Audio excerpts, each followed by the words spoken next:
Former Montana U.S. Senator Max Baucus worked with Senator John McCain in Washington for nearly 3 decades. In that time, they got to know each other quite well. Baucus took a few minutes today to sit down with MTN News and look back on the legacy of John McCain. John spoke his mind. John sometimes had a little bit of a temper.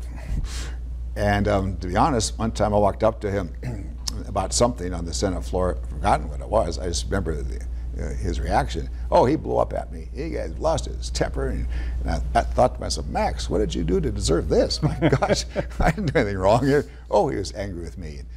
And I could not figure out why. I walked away and I sat down next to another senator on the Senate floor, and I said, you know, that guy's not qualified to be president. He just flies off the handle too much. And the senator I was talking to said, boy, that's right. He does too much of that. Well, another time I talked to him, similar, and he got angry again. But then oh, Max, come back, come back. You could tell he was trying to get a hold of his temper. He was trying to do what's right. He apologized for both instances. And so he had his own firm views, sometimes a bit stubborn. But when presented with facts, he'd back off and say, no, I made a mistake, did the wrong thing. But he was passionate. Last question then.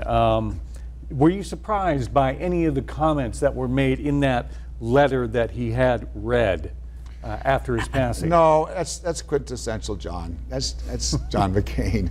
Honor, duty, strive to serve your country, serve your state and the country, the nation.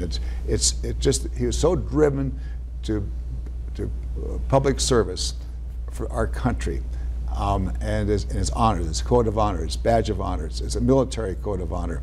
It was in his DNA, and that came through in the statement. He also was very touched, frankly, when he talked about his mistakes.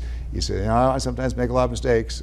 Well, we know we all do, but he was not above saying that he'd make a lot of mistakes, because too many people don't admit that they make mistakes. John did. If you could, in just a couple words, describe his legacy. It's going to be what public service should be. It's a noble pursuit, public service. It's honorable. And I'm hoping that people, when they think of John, see somebody who was honorable, who was honest, who said what he thought was right, and what he thought was right was, in his view, always for the public good. Not for personal gain or interest, but for the public good. Max Baucus will attend this weekend's funeral service for Senator McCain at the National Cathedral in Washington, D.C. Presidents George W. Bush and Barack Obama will speak at the service. President Trump will not attend.